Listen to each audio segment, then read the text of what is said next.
जय हिंद दोस्तों। आज हम उस राजनीतिक पार्टी के बारे में बताने वाले हैं जो भारत के आज़ादी से पहले बना और बहुत लंबे समय तक भारत में शासन किया और इसका विस्तार कैसे हुआ, इसका गठन कैसे हुआ, इसका पूरा इतिहास हम इस वीडियो में जानने वाले हैं। जिसके लिए कवि कर्जन साहब ने कहे थे, यानी कि भारत के जो वायसराय थे लॉर्ड कर्जन, उन्होंने कहा था कि ये एक ऐसी पार्टी है जो लड़खड़ा रही है और मेरी इच्छा है कि इसे मैं सहयोग करूं, सहारा दूं।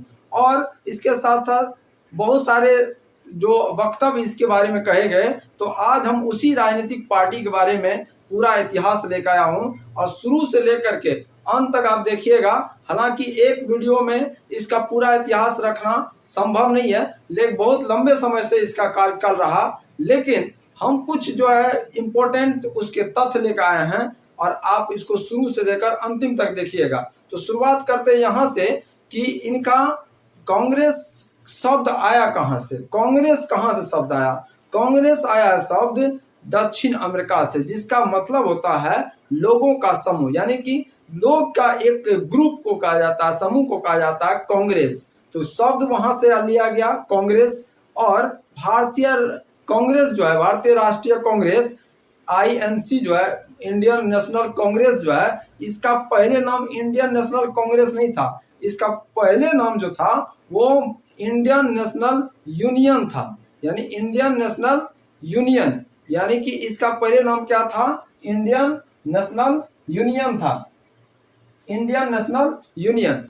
बाद में दादा भाई नौरोजी जो इसके बहुत ही महान नेता थे इस पार्टी के, उनके कहने पर इसका नाम बदला गया और तब जाकर के इसका नाम भारतीय राष्ट्रीय कांग्रेस यानी कि INC इंडियन नेशनल कांग्रेस रखा गया। आप समझ में आ गया यहाँ तक। अब इसको समझिए, यहाँ इसका ये जो है भारतीय राष्ट्रीय कांग्रेस की स्थापना कौन किए थे। भारतीय राष्ट्रीय कांग्रेस की स्थापना भारत के किसी ने नहीं किया, ये कोई विदेशी थे। अब इस चीज को समझिए कि आखिर कौन ऐसे विदेशी थे जो भारतीय राष्ट्रीय कांग्रेस की स्थापना किए थे। ये थे A.O. ह्यूम। A.O. ह्यूम यानी इसको कहा जाता है एलन ऑक्टेवियन ह्यूम। इसका पूरा नाम है एलन ऑक्टेवियन ह्यूम। ये स्कॉटलैंड के रहने वाले थे और उस समय में ये 1885 में के समय में ये बंगाल सिविल सर्विस में ये कार्यरत हुआ करते थे, यानी भारतीय ब्रिटिश में, यानी कि इंडिया के ब्रिटिश सरकार में ये एक ऑफिसर थे, एक पदाधिकारी थे, एक पदाधिकारी हुआ करते थे और इस शिमला में रहते थे। वही शिमला में, हिमाचल प्रदेश के शिमला में रहते थे और बंगाल सिविल सर्विस के तहत इसको यहाँ पे नौकरी मिला था और ये बड़े पदाधिकारी हुआ करते थे।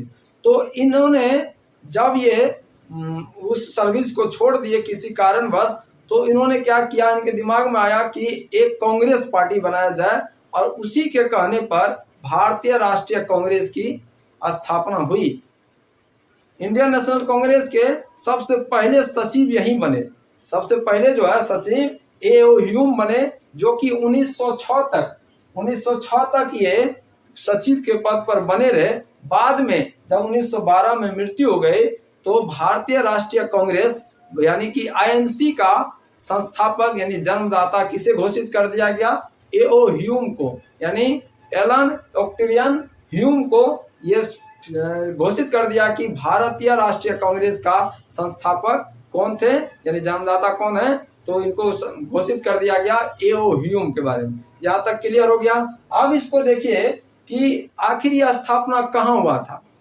भारतीय राष्ट्रीय कांग्रेस की स्थापना 28 दिसंबर 1885 ईस्वी को गोकुल दास तेजपाल संस्कृत कॉलेज मुंबई में कांग्रेस पार्टी यानी इंडियन नेशनल कांग्रेस की स्थापना हुई। लेकिन जब स्थापना हुई थी तो उस समय में इंडियन नेशनल यूनियन नाम था। बाद में इसे दादा भाई नौरोजी के कहने पर इसको इंडियन नेशनल कांग्रेस नाम रख दिया गया। यहाँ तक क्लियर हो गया। ये सबसे पहले पार्टी थे भारत में सबसे पहले राजनीतिक पार्टी थे जो कि आजादी से पहले बना और अभी तक वर्तमान में ये पार्टी चलती आ रही है। अब इसको समझिए कि इसके सबसे पहले जो अध्यक्ष बने जिनका नाम था व्योमेश चंद्र बनर्जी।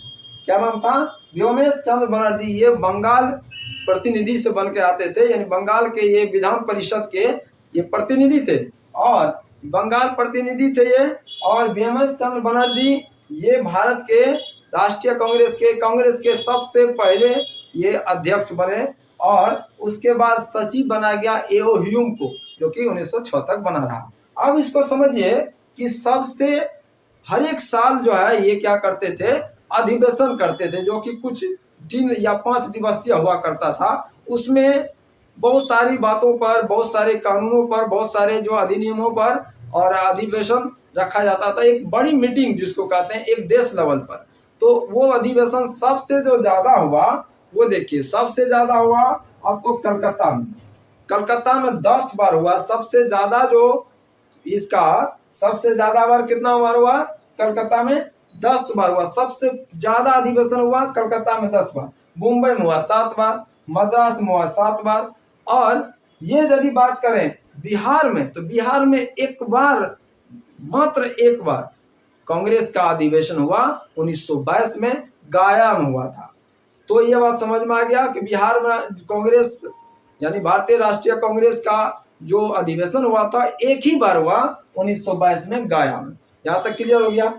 अब इसको समझिए कि महात्मा गांधी भी एक बार ही जो है भारतीय राष्ट्रीय कांग्रेस की अधिवेशन की अध्यक्षता किए थे, और वो किए थे बेलगांव में। महात्मा गांधी एक बार 1924 में। यहाँ तक समझ में आ गया। अब इसको समझिए कि यदि हम देश का बात करें, तो अभी हम बात बोलते हैं कि भारत और पाकिस्तान।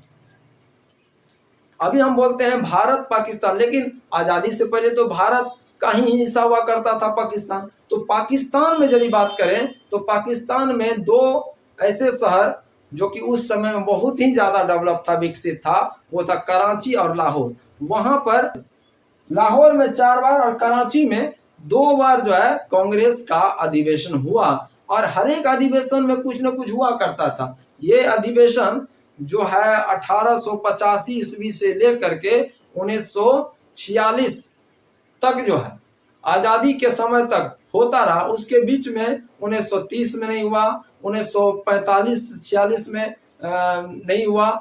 तो ये सब दो चार ऐसे अपवाद है जो कि नहीं हुआ, लेकिन हर एक साल जो है कांग्रेस का, इंडियन नेशनल कांग्रेस का अधिवेशन, यानी कि एक देश लेवल पर बहुत बड़ा अधिवेशन होता था, और जिसमें कुछ न कुछ पारित किए जाते थे।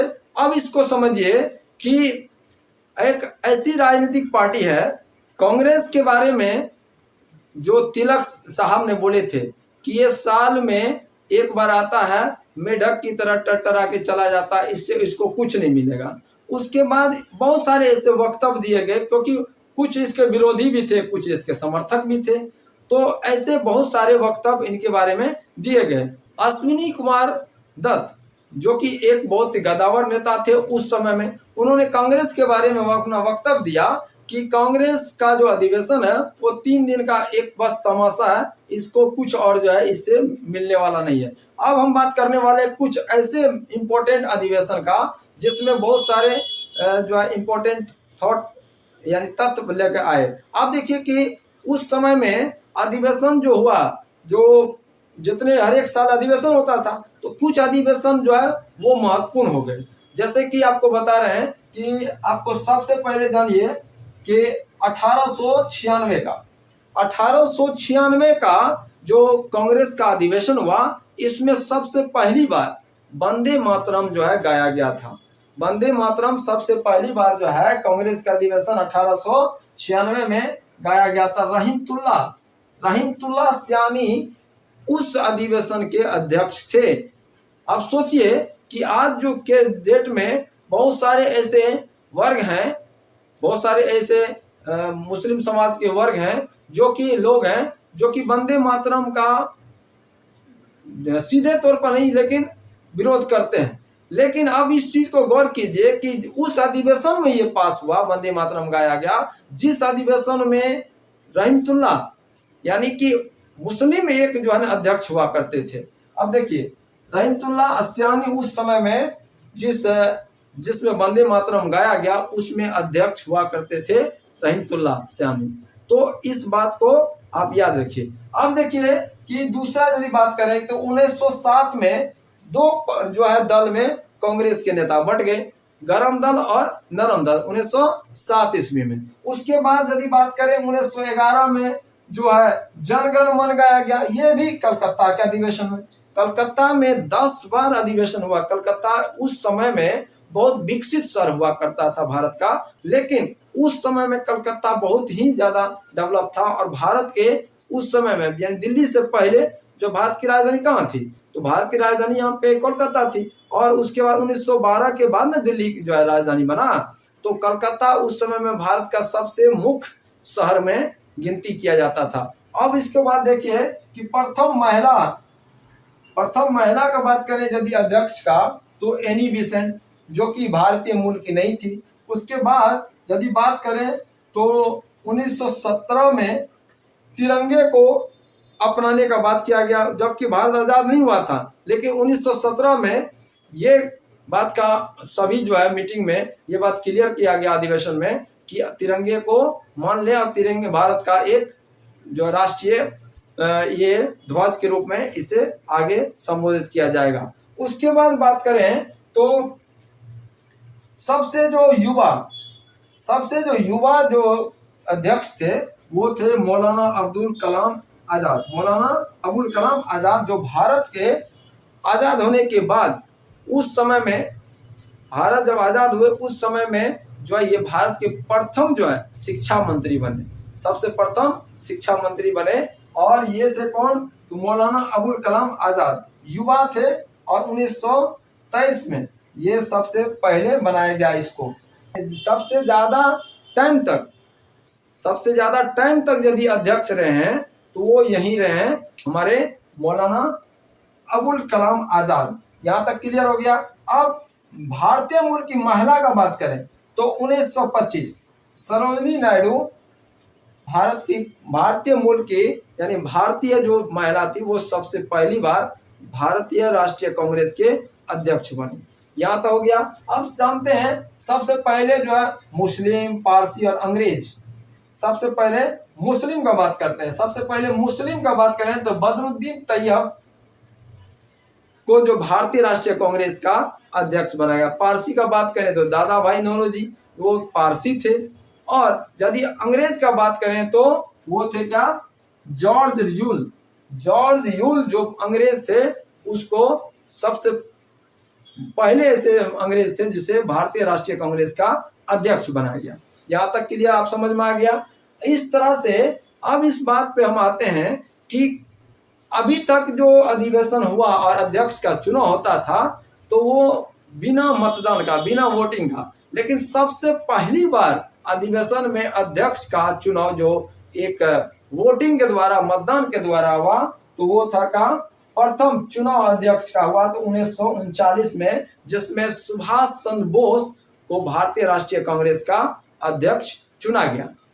तो भारतीय राष्ट्रीय कांग्रेस का आज हम कुछ चंद जो तथ्य इस वीडियो में मैंने रखा, जिसमें भारतीय राष्ट्रीय कांग्रेस की स्थापना और उसका अधिवेशन और कुछ इंपॉर्टेंट अधिवेशन जिसमें कुछ पारित हुआ, कुछ हमारे देश के ऐसे इंपॉर्टेंट जिसे अपनाया गया और उस बार पहली बार राष्ट्रीय गान, राष्ट्रीय गीत गाया गया, तो उनके बारे में हमने जाना।